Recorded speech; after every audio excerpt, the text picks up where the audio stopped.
Salam sejahtera bagi Bapak, Ibu, saudara-saudaraku yang diberkati Tuhan di mana saja berada. Selamat berjumpa kembali dalam saat teduh. Namun sebelum kita mendengar firman Tuhan, mari kita berdoa. Allah Bapa, Tuhan dimuliakan namamu di dalam Yesus Kristus yang punya kerajaan dan kuasa dan kemuliaan di bumi maupun di surga. Kami bersyukur kesempatan yang Tuhan anugerahkan bagi kami untuk mendengar firman Tuhan sebagai satu kerinduan kami dan mempersembahkan seluruh hidup atas kasih karunia Tuhan. Berfirmanlah Tuhan dengan kuasa-Mu dan ampuni kami demi Kristus kami berdoa. Amin. Saudara-saudara yang kekasih dalam Tuhan, bacaan firman Tuhan pagi ini Kejadian 47 ayat 13 sampai 26. Namun saya akan membaca Kejadian pasal 47 ayat yang ke-13, ayat 13 sampai 26. Ayat 13 saya akan bacakan dan silahkan setelah renungan ini membaca ayat 13 sampai 26 supaya tahu gambaran apa yang dikatakan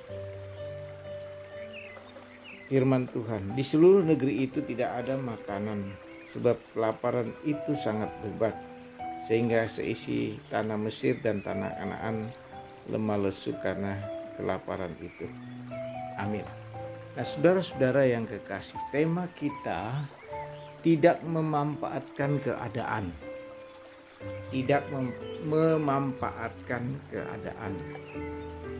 Saudara-saudara, biasanya situasi gawat, susah, biasanya orang memanfaatkan keadaan sesuai dengan kepentingan diri sendiri atau kepentingan kelompok atau golongan, sehingga mencari kesempatan dalam keadaan. Nah, sebetulnya tema kita tidak memanfaatkan keadaan. Tentu ini hanyalah bisa terjadi bagi orang-orang yang berhikmat di dalam Tuhan atau takut akan Tuhan. Tidak memanfaatkan keadaan itu berdasar pada ketaatan.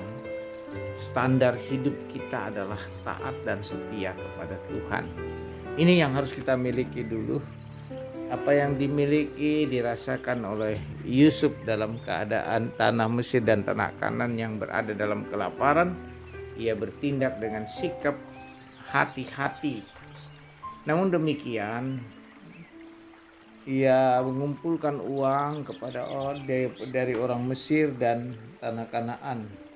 Lalu dia mengatur perekonomian dengan sedemikian dan semua dapat jalan dengan baik. Saudara-saudara, mari kita melihatnya dalam sisi positif, yaitu tidak memanfaatkan keadaan untuk kepentingan diri sendiri atau keadaan atau kelompok atau keluarga dan sebagainya.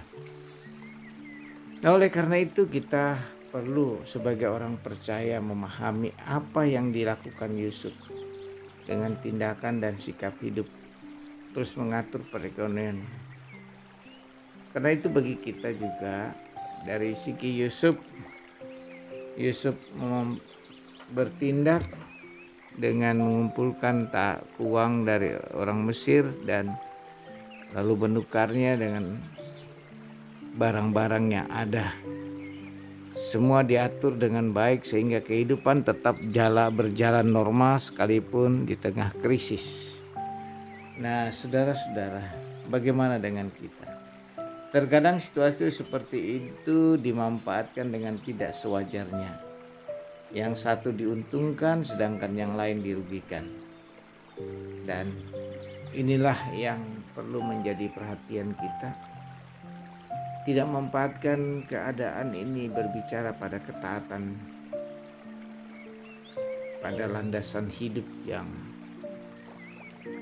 penting, yang percaya, landasan hidup yang taat kepada Tuhan, landasan hidup yang percaya, sehingga semuanya boleh menikmati keadaan sekalipun dalam krisis. Nah, sebagai orang percaya dalam Kristus, kita perlu melandasinya. kepercayaan bahwa apapun yang kita alami, kita harus konsisten untuk itu. Keadaan ini menjadi berarti bagi kita untuk membangun persekutuan bagi orang lain atau membangun solidaritas bagi sesama. Dan orang Kristen harus melihatnya di dalam Yesus Kristus, karena Yesus mengutus kita ke tengah-tengah kekurangan dan kelemahan dunia, termasuk dari segala kesempatan. Kita tidak memanfaatkan keadaan kita untuk kepentingan kita, tetapi untuk kepentingan orang banyak dan demi kemuliaan Tuhan. Dan itu bisa terjadi di tengah-tengah keluarga.